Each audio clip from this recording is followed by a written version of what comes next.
बिस्मिल्लाहिर्रहमानिर्रहीम, अस्सलाम वालेकुम। Welcome to my YouTube channel maths with Afsha class 8। आज हम करने जा रहे हैं चैप्टर नंबर 7। चैप्टर नंबर 7 की एक्सरसाइज 7 स्टार्ट करेंगे। इसका फर्स्ट क्वेश्चन है find the nth term of the following sequence. आपने nth टर्म इस सीक्वेंस की फाइंड करनी है। आपको 4 सीक्वेंस 4 पार्ट्स में दिए गए हैं, ठीक है। इनकी nth टर्म फाइंड करनी है। nth टर्म फाइंड करने के लिए बच्चों हमने फार्मूला अप्लाई करना है, उसमें फिर वैल्यूज को पुट करना है, तो आप nth टर्म फाइंड कर सकेंगे, ठीक है। फर्स्ट पार्ट है 1, 4, 7, 10, 13। इसका सोल्यूशन स्टार्ट करते हैं। सोल्यूशन स्टार्ट करने से पहले मैं कहूंगी, अगर बच्चों आप मेरे चैनल पे नए हैं और अगर आपने अभी तक चैनल को सब्सक्राइब नहीं किया तो काइंडली सब्सक्राइब करें, वीडियो को लाइक करें। चलिए अब इसका सोल्यूशन स्टार्ट करते हैं। एक्सरसाइज 7A का क्वेश्चन नंबर 1 का फर्स्ट पार्ट में बच्चे जो हमें सीक्वेंस दिया गया है वो दिया गया 1, 4, 7, 10, 13 एंड सो ऑन। हमने nth टर्म इस सीक्वेंस की फाइंड करनी है। nth टर्म फाइंड करने के लिए बच्चों हम फार्मूला लगाते हैं। फार्मूला मैं यहाँ पे लिख रही हूँ, आपने इसको अच्छा सा याद कर लेना है। Tn, ठीक है, is equal to T1 plus n minus 1 into D, ठीक है। ये फार्मूला है बच्चों जो कि आपने nth टर्म फाइंड करने के लिए अप्लाई करना है सीक्वेंस के लिए, ठीक है। अभी सीक्वेंस में अभी हमें ये जो T1 है, T1 कौन सा होगा, जो फर्स्ट पे हमें दिया जाएगा उसको हम T1 कहेंगे। तो आप यहाँ पे लिखे T1 इज इक्वल टू 1, ठीक है। और D जो है, D आपने जो फाइंड करना है वो कैसे फाइंड करेंगे कि इनका डिफरेंस लेंगे, ठीक है। ये 4 है और ये 1 है। आपने क्या करना है, 4 को ऊपर रखना है, 1 नीचे रखना है, माइनस कर लेंगे। 4 में से 1 माइनस किया 3, ठीक है। यानी इसका डिफरेंस क्या आ रहा है, 3। इसी तरह आप 7 को ऊपर रखेंगे, 4 को नीचे रख के माइनस करेंगे, तो 7 में से 4 माइनस करेंगे तो 3। यानी सारे सीक्वेंस में जो डिफरेंस आ रहा है दो वैल्यूज के दरमियान वो 3 का आ रहा है, ठीक है। तो यहाँ पे हम लिख लेते हैं डी से क्या है, डिफरेंस। डिफरेंस कितना आ रहा है हमारा, यहाँ पे 3 आ रहा है। अब ये फार्मूला जो हमने लिखा है इसके अंदर ये वैल्यूज हम डाल देते हैं जो कि हमने अभी यहाँ पे लिखी हैं दोनों। Tn मैं ऐसे लिखूंगी, ठीक है। T1 की जगह पे मैं 1 लिख देती हूँ, plus n minus 1 as it is लिख देंगे, ठीक है। और D की जगह पे मैं 3 लिख दूंगी। अब क्या करेंगे कि वैल्यूज को आपस में सॉल्व कर लेते हैं। 1 को ऐसे ही, अब ये जो 3 है इसके साथ मल्टीप्लाई होगा, 3n हो जाएगा, प्लस 3n माइनस 3 1 के साथ मल्टीप्लाई होगा तो 3 हो जाएगा। अब आपने Tn एज इट इज लिखना है। माइनस 3 है और ये प्लस 1 है, तो 3 में से 1 माइनस करेंगे तो 2 आ जाएगा। तो कौन सा 2 आएगा, माइनस का 2, क्योंकि 3 हमारी बड़ी रकम, उसके साथ माइनस का साइन है, ठीक है। ये बच्चों nth टर्म हमने फाइंड कर ली है फर्स्ट पार्ट की, ठीक है। इसी तरह बच्चों हमें सेकंड पार्ट दिया गया है। सेकंड पार्ट में हमें जो सीक्वेंस दिया गया है वो 2, 6, 10, 14, 18 दिया गया है, ठीक है। इसकी भी हमने nth टर्म फाइंड करनी है। nth टर्म फाइंड करने के लिए हम वही फार्मूला लगाएंगे, Tn is equal to T1 plus n minus 1 into D, ठीक है। अब यहाँ पे जो हमारा T1 आ रहा है वो क्या आ रहा है, 2। यहाँ पे 2 लिख देंगे और डिफरेंस जो है अब आप फाइंड करेंगे, 6 है। यहाँ पे 6 नीचे 2 रखेंगे, माइनस करेंगे तो यहाँ पे आ जाएगा माइनस करके 4। तो 4 का यहाँ पे क्या आ रहा है, डिफरेंस। जैसे हमने ऊपर माइनस किया था ना, देखिए बच्चों ये 4 था, 1 इधर था, तो 1 को नीचे रख के हमने क्या किया था, माइनस कर लिया था, तो 3 आ चुका था। इसी तरह यहाँ पे जो हमारा सेकंड डिजिट दिया गया 6 है और ये 2 है, 6 को ऊपर रखेंगे, 2 को माइनस कर लेंगे तो 4 आ जाएगा, ठीक है। यहाँ पे तमाम जो वैल्यूज है इनमें किस किस का डिफरेंस आ रहा है, 4 का ही डिफरेंस आ रहा है। आप 10 को ऊपर रखें, 6 को नीचे रखें, माइनस करेंगे तो भी 4 आएगा। 14 में से 10 को माइनस करेंगे तो भी 4 आएगा। यानी मेन डिफरेंस इनका कितने का आ रहा है, 4 का। यहाँ पे 4 लिख लें, ठीक है। फिर अब आप फार्मूले में ये वैल्यूज को डाल दें। यहाँ पे T1 की जगह पे आप 2 लिखेंगे, plus n minus 1 as it is. D की जगह पे आप 4 लिख देंगे। 2 लिख के फिर आप 4 को n के साथ मल्टीप्लाई करेंगे तो 4n बन जाएगा, माइनस 4 को 1 से मल्टीप्लाई करेंगे 4 आ जाएगा। माइनस 4 है, प्लस 2 है, तो माइनस कर लेंगे, 4 में से 2 माइनस करेंगे तो 2 आ जाएगा। 4n को मैं ऐसे लिख देती हूँ।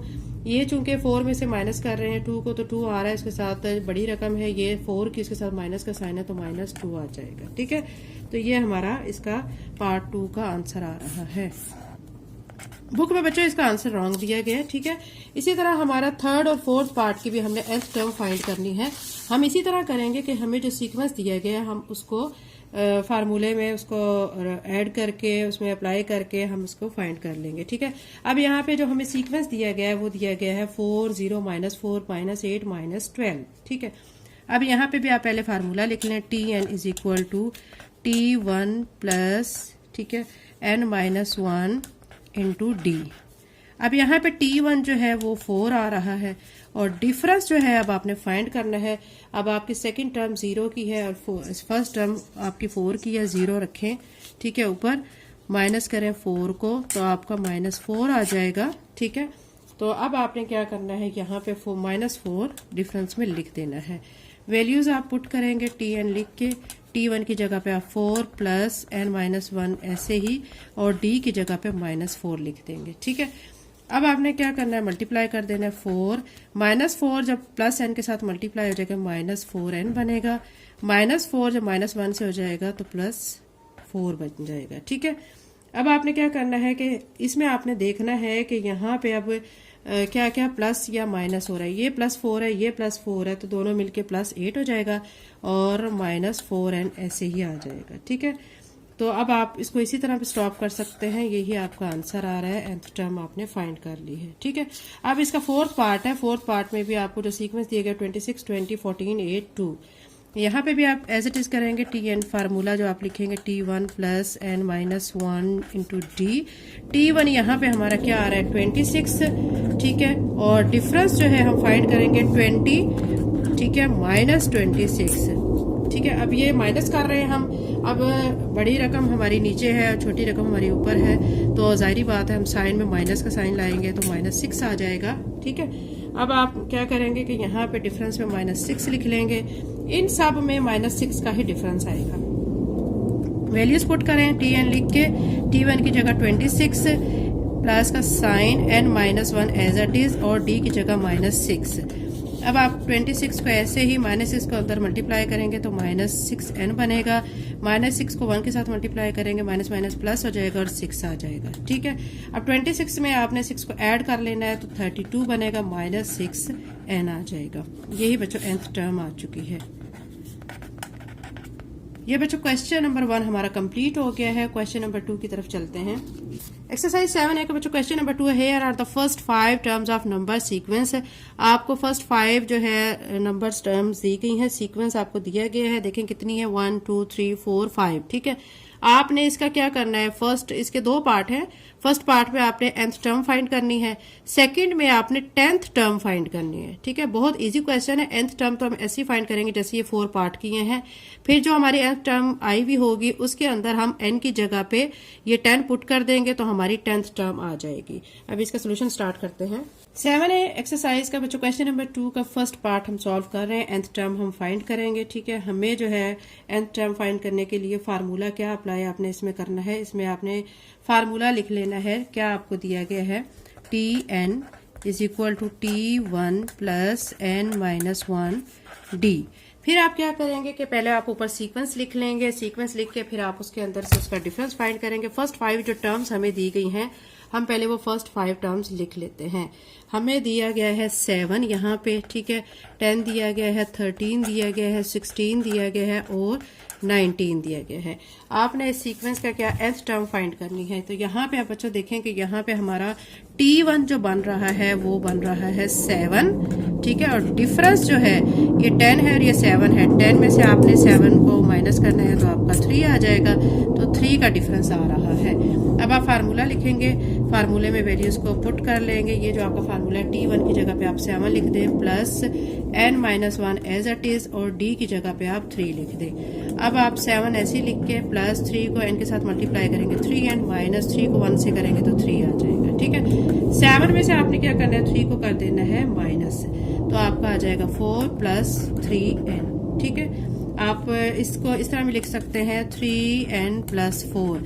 ये अब आपकी क्या आ गई है, nth टर्म आ गई है जो कि आपने फाइंड करनी थी, ठीक है। ये फर्स्ट पार्ट का आंसर आ गया है क्वेश्चन नंबर 2 का फर्स्ट पार्ट का। अब सेकंड पार्ट में हमें 10th टर्म फाइंड करने को कहा गया है। अब हम क्या करेंगे, पुट कर देंगे, क्या कर देंगे, 10 पुट कर देंगे n की जगह पे। Now we put n is equal to 10, ठीक है। अब यहाँ पे हमें क्या दिया गया है, ये देखिए Tn दिया गया है, यही चीज आप लिख के Tn is equal to 3n plus 4 जो आपका आंसर आया हुआ है, T और n की जगह पे अब आप यहाँ पे 10 लिख देंगे, ठीक है। T 10 यानी कितनी टर्म्स आप फाइंड कर रहे हैं, इसमें आप 10th टर्म को फाइंड कर रहे हैं। 3 लिख के n की जगह पे भी आप क्या लिख देंगे, 10 लिख देंगे प्लस 4। अब 3 और 10 आपस में मल्टीप्लाई हो रहे हैं, 30 आ जाएगा 4। तो 10th टर्म अब आपकी क्या बन जाएगी, 30 में 4 को ऐड करें 34। यही बच्चों 10th टर्म थी पार्ट 2 में जो कि हमने फाइंड करनी थी। क्वेश्चन नंबर 2 कंप्लीट हो गया। क्वेश्चन नंबर 3 करते हैं। क्वेश्चन नंबर 3 है बच्चों फॉर द सीक्वेंस। अब यहाँ पे भी आपको सीक्वेंस दिया गया है 1, 5, 9, 13, 17। ठीक है, इसमें अब आपने क्या करना है, इसमें nth टर्म आपने फाइंड करनी है, ये फर्स्ट पार्ट जैसे हम करते आए हैं। ठीक है, फिर आपने फाइंड द 10th टर्म, ये भी मैं आपको करवा चुकी हूँ, ऐसे 10th टर्म फाइंड करेंगे। फिर तीसरा जो पार्ट है उसमें कहा गया है explain why 95 will not be a term in this sequence, कि 95 इस टर्म में क्यों नहीं है, इसको भी एक्सप्लेन करना है। तीनों पार्ट्स हैं इसके, हम इन तीनों पार्ट्स को 1 बाय 1 सॉल्व करते हैं। एक्सरसाइज 7 को क्वेश्चन नंबर 3 का फर्स्ट पार्ट बच्चा हम सॉल्व करने लगे हैं। फर्स्ट पार्ट में हमें सीक्वेंस ये दिया गया, हमने nth टर्म फाइंड करनी है, फिर 10th टर्म फाइंड करनी है, फिर एक्सप्लेन करना है। ठीक है, अब हम पहले इसकी nth टर्म फाइंड करते हैं। हम क्या करेंगे, फार्मूला लगाएंगे Tn is equal to T1 plus n minus 1 into D. ठीक है, अब T1 यहाँ पे क्या आ रहा है, 1 आ रहा है, और डिफरेंस जो है अब आप 5 में से 1 माइनस करेंगे तो 4 आ जाएगा। ठीक है, फिर आप फार्मूले में अप्लाई कर दें, Tn is equal to T1 की जगह 1 plus n minus 1 as it is, और D की जगह पे आप 4 लिख देंगे। 1 प्लस 4 को n के साथ मल्टीप्लाई करेंगे 4n, 4 को 1 के साथ मल्टीप्लाई करेंगे तो 4 आ जाएगा। अब आप 4n तो ऐसे लिखेंगे, लेकिन ये -4 है, ये +1 है, 4 में से 1 माइनस करेंगे तो आपका क्या आ जाएगा, 3 आ जाएगा। ये आप बच्चों क्या फाइंड कर चुके हैं, nth टर्म। ठीक है, अब हमने 10th टर्म फाइंड करनी है। 10th टर्म के लिए ये जो आपका आंसर आया हुआ इसको आप लिखेंगे, ये मैंने पार्ट 2 लिख लिया, इसका सोल्यूशन कर रहे हैं। Tn लिख के 4n माइनस 3। अब यहाँ पे Tn की जगह पे मैं 10 लिख दूंगी, 4n की जगह यहाँ पे भी 10 माइनस 3। 10 को 4 के साथ मल्टीप्लाई करेंगे तो 40 आ जाएगा माइनस 3। 40 में से आपने 3 को करना है माइनस, तो आ जाएगा 37, जो कि हमारी 10th टर्म आ चुकी है। ये पार्ट 2 हो चुका है। अब इसका पार्ट 3 में पूछा गया है कि y जो है एक्सप्लेन करें आपके y 95 will not be term in this sequence, कि क्यों नहीं है। अब बच्चों आप देखें जो हमें सीक्वेंस दिया गया है, ठीक है, अब ये सीक्वेंस मैं आपको ऊपर दिखाती हूँ जो हमें क्वेश्चन में दिया गया है। ये हमें दिया गया 1, 5, 9, 13, 17। हम इसी तरह अभी देखें 4 का गैप आ रहा है, 4 के गैप से हम आगे नेक्स्ट चलेंगे तो हमारा जो डिजिट आएगा, ठीक है, वो आ जाएगा। अब ये देखें 17 है, फिर आपका आ जाएगा 18, 19, 20, 21 आ जाएगा। फिर इसी तरह आप चलेंगे, आपका चलते 25 आ जाएगा, फिर ऐसे चलते जाएंगे 29 आ जाएगा, यानी चलते जाएंगे तो इस सारे सीक्वेंस में 95 नहीं आएगा। ठीक है, जब हम चलते जाएंगे ना, चलने के बाद जब हम देखेंगे कि इस टर्म में 95 नहीं आ रहा है, तो यही वजह है ना कि इसमें 95 इस सीक्वेंस में एग्जिस्ट ही नहीं कर रहा है। तो इसके जो थर्ड पार्ट है उसके एक्सप्लेनेशन में हम यही लिख देंगे, 95 does not exist in given sequence। और यहाँ पे एज लिख लें, as 95 does not exist in given sequence, क्योंकि गिवन सीक्वेंस में हम गए हैं, हमने डिफरेंस लेके फाइंड किया है, तो 95 वहाँ पे नहीं बनता है। ठीक है, तो ये हमारा क्वेश्चन नंबर 3 बच्चों कंप्लीट हो गया है। अगर आप मेरे चैनल पे नए हैं और अगर आपने अभी तक चैनल को सब्सक्राइब नहीं किया तो काइंडली सब्सक्राइब करें, वीडियो को लाइक करें। थैंक यू एंड अल्लाह हाफिज़।